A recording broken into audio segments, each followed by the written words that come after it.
Bon, aujourd'hui, on se penche sur un smartphone qui fait beaucoup parler de lui par sa finesse. 5,8 mm, c'est dingue. Ah oui, c'est quasi une feuille de papier. Et 163 grammes seulement. C'est vraiment très svelte pour un Galaxy. Carrément. Donc, on va décortiquer ensemble la fiche technique de ce Samsung Galaxy S25 Edge. Il est sorti fin mai 2025, c'est ça? C'est ça. On se base sur les infos de GSM RNA, une source assez fiable en général. L'idée, c'est de voir un peu ce que cette finesse, elle cache ou ce qu'elle apporte vraiment. Voilà. Au-delà du look impressionnant, on va regarder le design, bien sûr, l'écran, ce qu'il a dans le ventre, la puce et tout ça. La photo aussi, un point toujours attendu chez Samsung. Et puis l'autonomie. Ah, l'autonomie, la grande question avec un format pareil. Et le reste, connectivité, prix, bref, on explore ce fameux Edge. Ou Slim, comme on l'appelait avant. Hein. Exactement.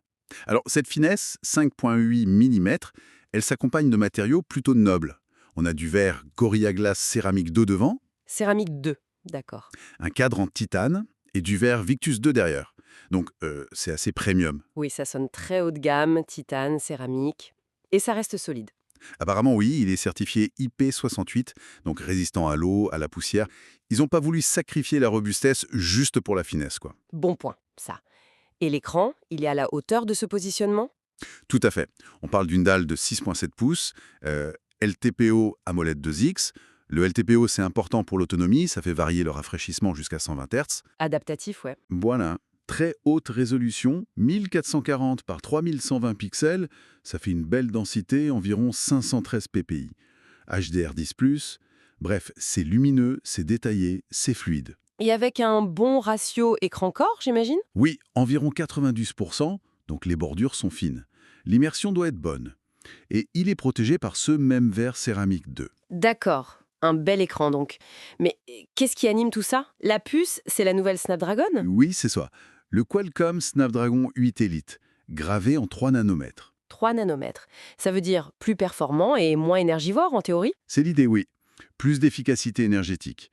C'est un octa-core puissant avec un GPU Adreno 830. Et surtout 12 Go de RAM sur toutes les versions. Ah, 12 gigas partout, c'est bien ça. Fini les versions de base un peu justes.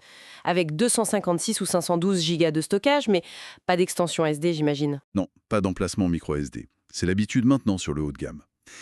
Et les benchmarks qui circulent, Antutu, Geekbench, ils montrent que c'est une vraie bête de course. Ok, performant donc. Mais est-ce que cette puce 3nm suffit à compenser une batterie qu'on imagine un peu réduite? On y viendra. D'abord, la photo. Samsung remet le paquet sur les mégapixels. 200 encore. Oui, le capteur principal fait 200 mégapixels, avec une ouverture f1.7, et surtout la stabilisation optique, l'OIS, c'est crucial. Pour la netteté, oui. Exactement. À côté, il y a un ultra grand angle de 12 mégapixels.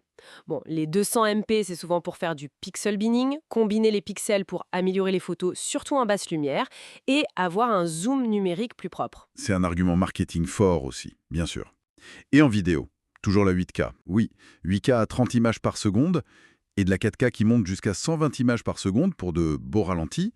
La caméra selfie, elle, fait 12 mégapixels et filme aussi en 4K. Pas mal. Et le son? Haut-parleur stéréo. Pas de prise jack, j'imagine. Stéréo, oui, mais non, pas de prise jack 3,5 mm. C'est devenu la norme. Ok. Connectivité, on est au top, j'espère. Hein. Wi-Fi 7, 5G partout. Bah oui, logiquement. Wi-Fi 7, Bluetooth 5.4, GPS multisystème, NFC, USB Type C 3.2. Complet? Et la 5G, bien sûr, avec les bandes Sub-6 et mmWave selon les régions. Il y a même l'ultra-wideband, l'UWB, pour la localisation précise. C'est très très complet de ce côté-là. Bon, alors, venons-en au point qui fâche potentiellement. La batterie. Avec 5,8 mm d'épaisseur, Voilà, le compromis majeur, 3900 mAh. C'est pas énorme aujourd'hui. Beaucoup de concurrents sont à 4500 voire 5000 mAh.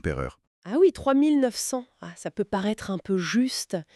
Et la charge? Toujours pas de charge ultra rapide chez Samsung. Non, il reste prudent. 25 watts en filaire. Ils annoncent 55% en 30 minutes. C'est compatible PD et QC 2.0. Et en sans fil, c'est du 15 watts, compatible Qi 2. 3900 mAh et 25 watts. Ça va faire tiquer certains utilisateurs, non? Est-ce que l'optimisation et la puce 3 nm peuvent vraiment garantir une journée complète sans stress? C'est tout l'enjeu, et c'est là qu'il y a débat visiblement. D'après les retours mentionnés par GSM Arena, certains trouvent que ça tient la journée pour un usage normal, et ils adorent la finesse, la légèreté.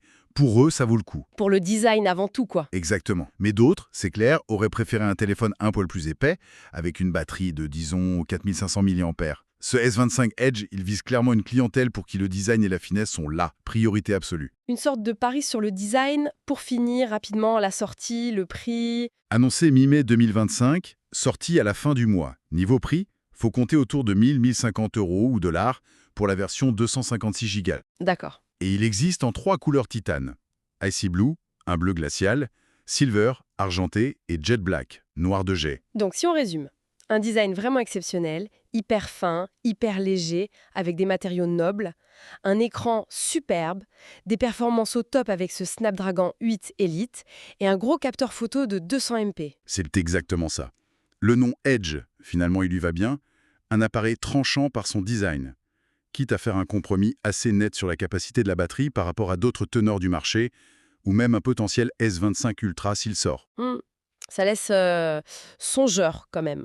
La fiche technique est belle, c'est sûr, et ce parti pris du design extrême est intéressant, mais cette batterie de 3900 mAh, ça pose vraiment la question jusqu'où peut aller la course à la finesse si ça se fait au détriment de l'autonomie, qui reste un critère tellement important pour beaucoup de monde.